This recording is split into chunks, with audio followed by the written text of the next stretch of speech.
SLBC tunnel వద్దకు వెళ్లకుండా మీడియాపై రాష్ట్ర ప్రభుత్వం ఆంక్షలు విధించింది. ఇక ఇదే అంశానికి సంబంధించి మరింత సమాచారం లివిల్ అందిస్తారు. లివిల్ చెప్పండి, ఇప్పుడే హరీష్ రావు బృందం టన్నెల్ వద్దకైతే వెళ్తుంది, మీడియా పాయింట్ ని క్రాస్ చేసింది, ఇంకా ఎంతసేపట్లో అక్కడ రీచ్ అవుతారు? వాళ్ళ ఏదైతే ఎస్ఎల్బీసీ ప్రమాదం జరిగి దాదాపు 5 రోజులు కావాల్సింది, 5 రోజుల్లో కూడా ఎలాంటి పురోగతి సాధించలేదు. సహాయ చర్యలు మాత్రం ముమ్మరం చేస్తున్నామని చెప్పేసి ప్రభుత్వం చెప్తుంది. అయితే అందులో ఉన్న 8 మంది ఏమయ్యారు, వారికి సంబంధించి ఏ విధంగా ఉందని తెలుసుకోవడంలో ప్రభుత్వం పూర్తిగా వైఫల్యం చెందింది. ప్రమాదానికి సంబంధించిన విషయాలను తెలుసుకోవడంలో కూడా పూర్తిగా వైఫల్యం చెందింది. ఏదైతే ఇవాళ మీడియా పైన కూడా లోపలికి వెళ్లకుండా ఆంక్షలు పెట్టారో, అయితే మనతో మాట్లాడడానికి ఏదైతే తెలంగాణ జర్నలిస్ట్ ఫోరం ప్రెసిడెంట్తో మన మాజీ కార్పొరేషన్ చైర్మన్ పల్లెరావు ఉన్నారు. చెప్పండి అనే వాళ్ళ ఎందుకు ఈ విధంగా ఆంక్షలు పెట్టింది, మీడియా వల్ల కూడా ఇలా మీడియా పైన కూడా ఆంక్షలు ఎందుకు పెట్టింది అనుకుంటున్నారు? ఇప్పుడు ఇవాళ జరిగినటువంటి ప్రమాదము దాచిపెట్టడం కోసము ప్రభుత్వం పూర్తిగా నిర్లక్ష్యంగా వ్యవహరించింది. నిజంగా కూడా కాపాడటానికి ప్రయత్నం చేయటానికి బదులు ఒకవైపున ముఖ్యమంత్రి గారు, ఒకవైపు మంత్రులు రాజకీయం చేయటం తప్ప దాంట్లో చిక్కుకుపోయినటువంటి 8 మందిని ఏ విధంగా కాపాడాలి, దానికి అవసరమైనటువంటి లేటెస్ట్ మోడర్న్ శాస్త్ర సాంకేతిక పరిజ్ఞానాన్ని ఉపయోగించుకుని వాళ్ళు ఎట్లా ప్రొటెక్ట్ చేయాలనే ప్రయత్నం కంటే రాజకీయం చేయటం మీదనే ముఖ్యమంత్రి గారి దృష్టి ఉంది, మంత్రుల గారి దృష్టి ఉంది. వాస్తవంగా ఇవాళ ఎవరి నిర్వాహకం ఇవాళ ఎస్ఎల్బీసీ 4 దశాబ్దాల కళ, 4 దశాబ్దాలు ఇవాళ కాదు, మొట్టమొదటిసారిగా 1978లో శంకుస్థాపన జరిగినటువంటి శ్రీశైలం ఎడమగట్టు కాలువ ఎస్ఎల్బీసీ అంటే దాన్ని ఇవాళ ఇంకా సిగ్గు లేకుండా మాట్లాడుతున్నారు. ఈరోజు 40 సంవత్సరాలు పట్టింది. సొరంగం నుంచి నీళ్ళు ఇవ్వాలనా, లేక శ్రీశైలం నుంచి నల్లగొండకు మహబూబ్ నగర్కి, లేదా ఎత్తిపోతల నుంచి వాళ్ళని నిర్ణయించడానికే 30 సంవత్సరాలు పట్టింది. నిర్ణయించిన తర్వాత దాన్ని చేయడానికి 18 ఏళ్ళు అవుతుంది సొరంగం మొదలుపెట్టి ఇప్పటికితో వింది.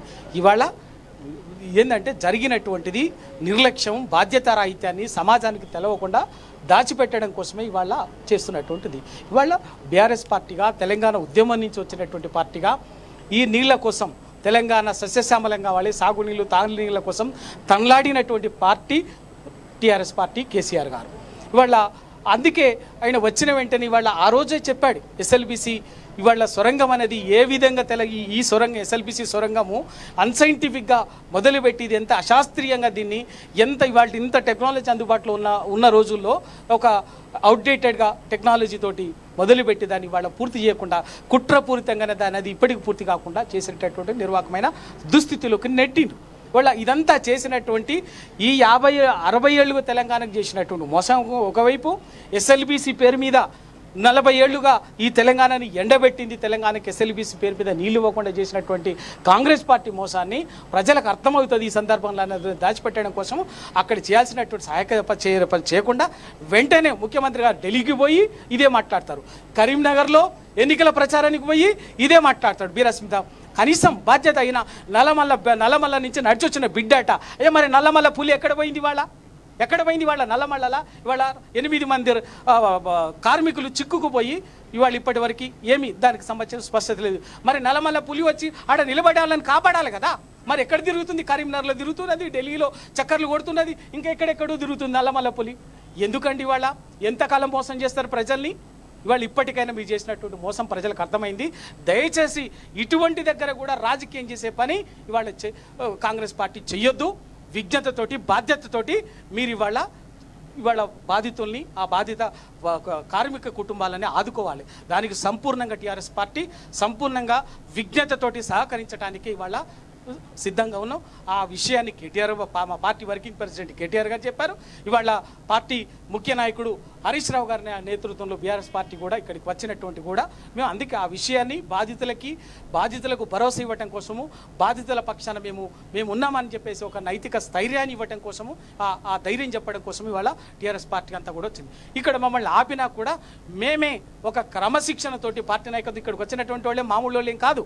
వచ్చినటువంటి వాళ్ళందరూ కూడా వాళ్ళ మాజీ ఎమ్మెల్యేలు, మాజీ కార్పొరేషన్ చైర్మన్లు, మాజీ శాసనమండలి చైర్మన్లు, ఎంపీలు అయినా కూడా ప్రభుత్వం సూచించిన దాని మేరకు ఒక పరిమితంగా ఒక 10 మందిని అనుమతించడానికి కూడా పోయి మేమే ఇక్కడ అందరం ఆగిపోయి ఒక డిసిప్లిన్ పాటిస్తున్నాం.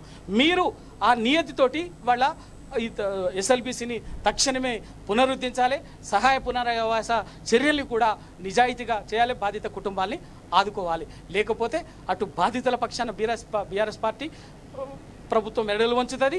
అదేవిధంగా ఎస్ఎల్బిసి పూర్తి చేసి నల్లగొండకి మహబూబ్ నగర్కి నీళ్ళు ఇచ్చే విషయంలో కూడా మేము ఖచ్చితంగా వదిలిపెట్టేదే మీద పోరాటం చేస్తాం. ఓకే, వాళ్ళ ఏదేమైనా బట్టి ఎస్ఎల్బీసీకి సంబంధించి బాధిత కుటుంబాలకు అండగా ఉండాలి ప్రభుత్వం, మా సహాయ చర్యలు ముమ్మరం చేయాలని చెప్పేసి కూడా బీఆర్ఎస్ పార్టీ చెప్తుంది. O2 studio.